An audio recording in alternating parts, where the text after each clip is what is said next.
Hi again, my name is Richard and I'm here to talk to you about some more Apoco-Tips, things to do and keep you busy during the apocalypse. Today we're going to talk about writing. I know you're thinking, I've been writing my whole life. Yes, you have, but a lot of people seem to forget that. I'm going to talk about some reasons why you might write, some tools and tips for writing, and some ways to collaborate. So let's go ahead and jump into it. So first I'll start off with some reasons why you might write. The first reason I'm going to talk about is journaling. A lot of people underestimate the power of journaling, whether you're a creative artist or not. Honestly, it's great for reflecting, for figuring out your day, for just getting the brain muck out of your head. I know a lot of people I know like to do morning pages, which is a tool from the Artist's Way where you just write for 3 pages uninterrupted in the morning, and it's just supposed to get all of the brain goop that stops your brain from working out of your head. Another reason why you might write is for inspiration or educational purposes. I do a lot of my journaling in my big notebook like this, but I'll also do some of that journaling in these smaller notebooks, and I'll do different inspirational and educational things in here as well. I got this one, for example, that's like character journaling. I got some that are classwork and things. This one I use for sketches, but I'll also take notes about different art projects that I have in mind. This one I've been practicing some Hebrew. So whether you're working on acting or art or cooking or languages, whatever it is, writing about it is a great way to just get that brain goop out. And whether you're an artist or not, doing some creative writing is great. This is the time to do it. If you want to explore something new, whether it's doing poetry or screenwriting or book writing, whatever it is, you've got plenty of time, so get to it. So those are some reasons why you might write. Now let's talk about some of the tools for writing. So one of the tools I like to use for writing are journals. These big journals are great because you can fit a lot in them, and I do like the aesthetic of writing. Like I like doing this more than I like typing.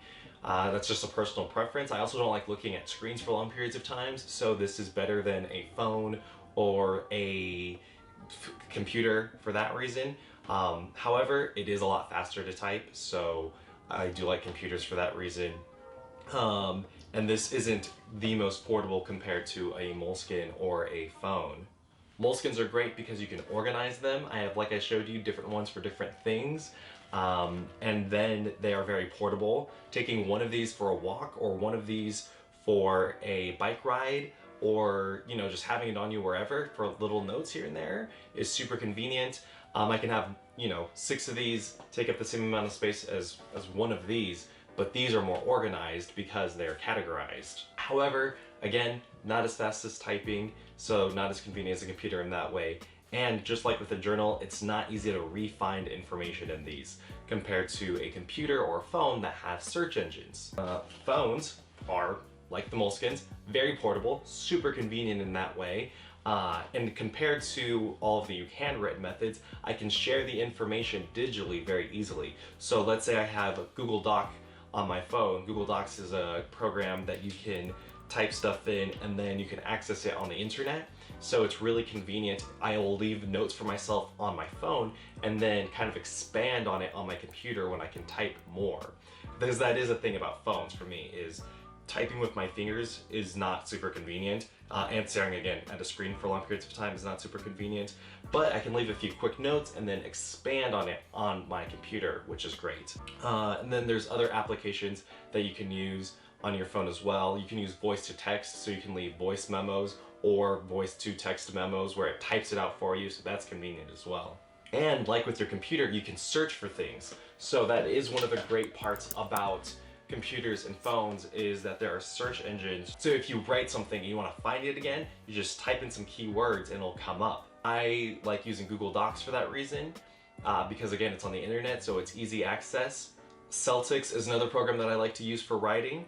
If you're doing some script writing, it's great because it helps format your writing for you, which is convenient. It does cost $20 a month, or no, it costs $20 for the software total. There is a monthly subscription that you can do, and that lets you do more collaboration with your writing. But for my purposes, I'll just write it there, save it as a PDF, and then send that PDF to people, or send the Celtics file to people to edit on themselves. Other screenwriting programs include Final Draft, which I don't use because it's a little bit more expensive than I want to pay for, and then Writer Duet, which does have a free version, but it's very limiting. Comment below with some of the programs that you use for screenwriting and why you choose to use that program. Some people also use Google Docs. It does not do any formatting at all, but you can, write poetry. You can, roughly format your screenplays yourself, or books, or whatever you want to write, and share it with other people much more easily and freely for collaboration purposes. If you want to just share your work for other people to see, then you could just type it up and email it to them, or you could share it on social media. For example, one of my friends does a story highlight with all of his poetry that people could just go and see what new poems he has out. Some people post it to their Instagram feed, on their Facebook feed, whatever it might be. And then finally, if you want to hear some of your artwork read out loud, whether it's poetry or screenplays or whatnot, I recommend using an app like Zoom or Google Hangouts. I've been doing that with some of my friends, where we send our plays to one another and then read it out loud, and then you get to see and hear people reading it all on the screen at once, which is nice because sometimes you might think that something sounds a certain way, but then when you hear it out loud, you get some live action feedback. And so there you go. Those are some reasons for writing, some tips for writing, and some tools for writing, and some ways to collaborate. Please leave comments below if you have any other ways that you like to write, or reasons why you like to write, or any tools that you use for writing that you'd like to share. I'm always open and excited for new ways for doing this. And then also please like and subscribe if you like what you're seeing, and leave comments below with other videos that you'd like me to make, or other things you'd like me to talk about. Ciao!